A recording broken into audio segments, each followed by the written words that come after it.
Let's talk today about some positive team building activities that you can use with your team.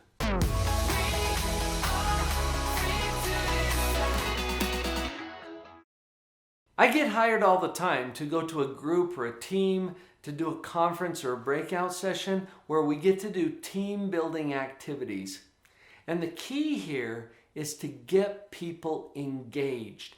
Get them interacting with each other so that they're not just sitting there like lumps on a bump and passively experiencing the training. You can set the tone for a powerful team training experience by starting it off with interaction.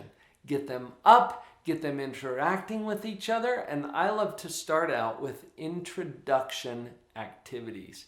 There's a couple of ways to do this. I like to pair people off, have them interview each other for maybe a minute each. And you have to give some guidance to this, because if people are kind of shy or introverted and they're not really looking toward interacting with people, there might be a little bit of resistance. So I like to pair them up and then give them a specific task, like interview the person that you're with. You'll have 1 minute, and then I time them on my watch. You'll have 1 minute. Find out their name, where they grew up, and something obscure that most people in this room would never know about them. And so that gives them a way to structure this interview. And then after a minute, call time. All right, now switch. And the other person introduces. And then depending on the size of the group, if you've got 20 or less, for example, have everybody gather in a circle after the interviews, after you call time, and then have each person introduce the person that they interviewed. Not themselves. This gets people talking, and it starts to break the ice in a way that can set the stage for other activities that are to follow. Now, as we get into the training mode of a team meeting, think about your own role. If you are the facilitator of this training, or if you're the CEO, or if you are a company hired trainer, or whatever your role is, let's shift from sage on the stage to guide on the side. Are you good with that? Sage on the stage is where you've got all the answers. Everybody shut up and listen. I'm going to talk to you for about an hour and a half. You take notes. All right? Yeah, how does that sound? You want to sign up for that as an audience member? Not really. You're going to be on your phone. You're going to be scrolling through your social media. You're going to be checked out of the meeting and into whatever you can think of to distract you. Guide on the side instead of sage on the stage means that you're going to be off in the wings somewhere and you're drawing on the brilliance of the group. I believe this, that most teams that you might have an opportunity to train, including your own, already have some brilliant answers. We just need to facilitate and draw that out of them. So the activities that we bring to the training can help to facilitate that. You can do a quick Google search on team building activities and you can find some good stuff. There's a lot of resources out there. Some of the traditional ones include a group task. So you divide the group into groups of 4 or 5 people. And again, depending on the size of your crowd, you can gauge this according to the size of the group. One of my favorites has to do with tower building. Now, there's a traditional activity that you build a tower using marshmallows, dried spaghetti noodles, and masking tape. And that's fun, but it's maybe a little overused. It shows up a lot. One of my colleagues, Kirk Weisler, shared an idea with me where he uses Jenga blocks to build a tower. But not only does he have the group build the tallest tower they can with a set of Jenga blocks, he goes around beforehand and has everybody close their eyes, and in each group he touches the shoulder of one person. That person is designated as the saboteur, the person who is going to try to sabotage this group, but they don't reveal to the group who it is. This changes the dynamic and it gets some really interesting conversation going afterwards as one person in the group is silently trying to sabotage the group. He also gives them ways to eliminate the saboteur from the team. They can vote them off with a consensus vote. You can structure this any way that you want, but maybe that gets you thinking about some variations of a common activity. Build the tallest tower that you can with this group of materials that we give you. In this activity, as is true in any team building activity, probably the most important part is the debrief. So once the activity is completed, we gather around, and again, depending on the size of your group, you might have to divide into subgroups if it's a large group. But if you've got 20 or less, just get everybody in a circle and talk about the experience. What did you notice? And then be quiet. Okay, you zip it because you're the guide on the side. You're not the sage on the stage. Draw it out of the team. What did you notice? 9 times out of 10, they're going to notice things that you didn't and everything that you did. So let them talk. And they'll bring up things. Oh, I noticed that the saboteur on our team was just making it hard for everybody to communicate. Okay, well, what does that have to do with a team dynamic?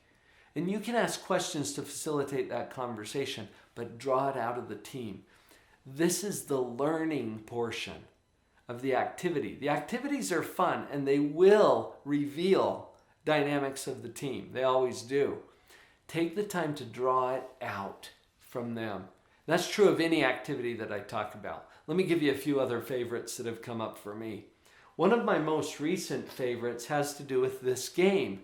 Some of you are probably aware of this. You can pick this up online. Amazon will sell you anything. Spot It is what this game is. And it's a deck of round cards. And the unique thing about these cards is that any 2 cards you draw from the deck will have one and only one item that matches. So if you look at these cards, what item is the same on both cards? Well, it's that red maple leaf. Do you see it there?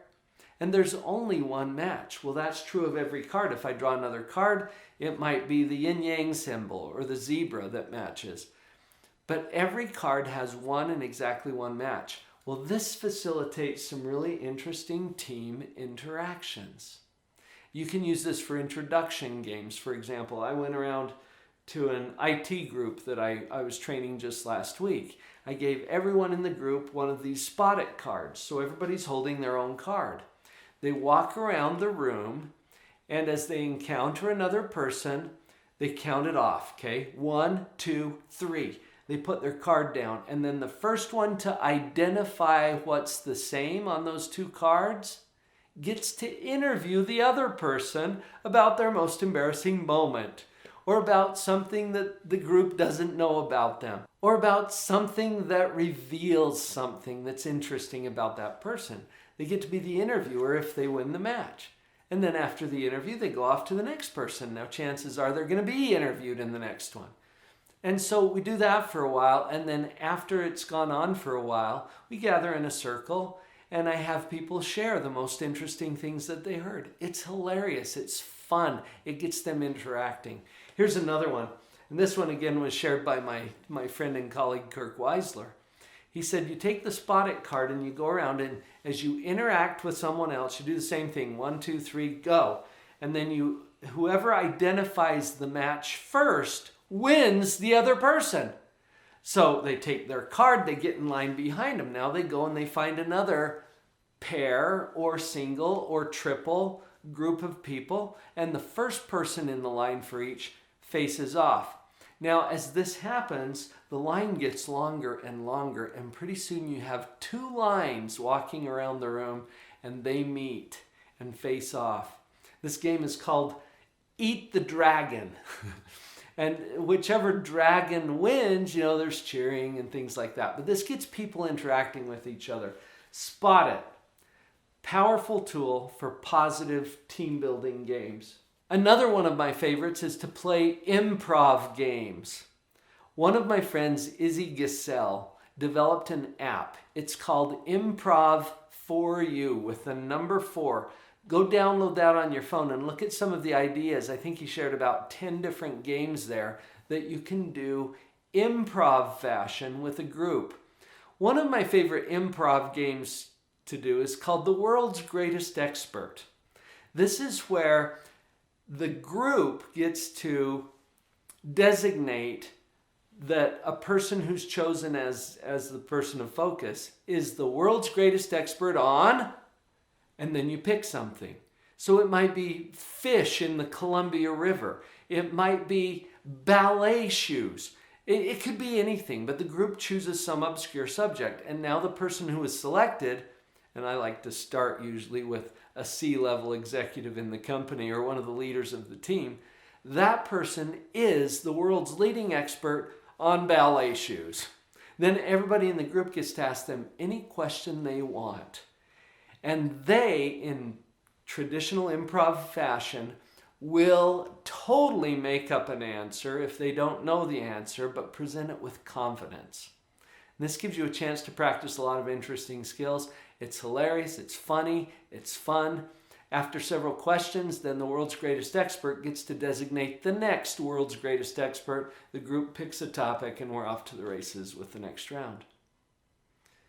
Another improv game that I like to play divides people into groups of 3 or 5. I like to use an odd number for a specific purpose, and it's called the Yeah, But, Yes, And game.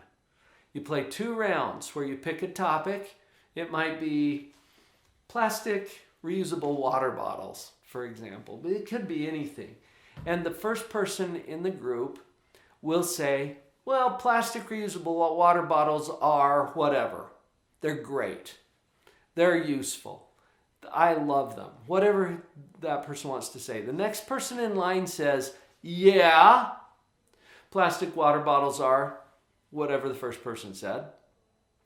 But, and then they say whatever they want to say. So the pattern is, yeah, paraphrase what the first person said, but, and then add what you want to say. That goes around for a couple of turns until everybody's had a chance at least once. And then we do round 2, which is exactly the same, except we change the wording. And you'll pick a different topic. So maybe the next topic is electric cars, President Trump, whatever. You pick whatever topic it is. The first person states their position. Second person says yes instead of yeah. Paraphrases what the first person says, and then they add their piece to it. Totally different dynamic. Run that through twice and then have a debrief. People learn a lot from the yeah, but, yes, and game. There are so many other ideas and resources. I've just shared with you here a few of my favorites to get people interacting with each other and to draw out the brilliance of the group. There are a lot of great resources available, and you can use your own creativity to adapt those to the group that you're working with. I'm sure glad that you found this video and that you found this channel. If this is your first time visiting our channel, would you please subscribe? Just click on that subscribe button and share this with someone who would appreciate it. I'm also happy to respond to questions or comments. If you want to shoot some of those over to me, I'm just honored to be on your team. Thanks for being here. Her head was down, face locked onto the phone.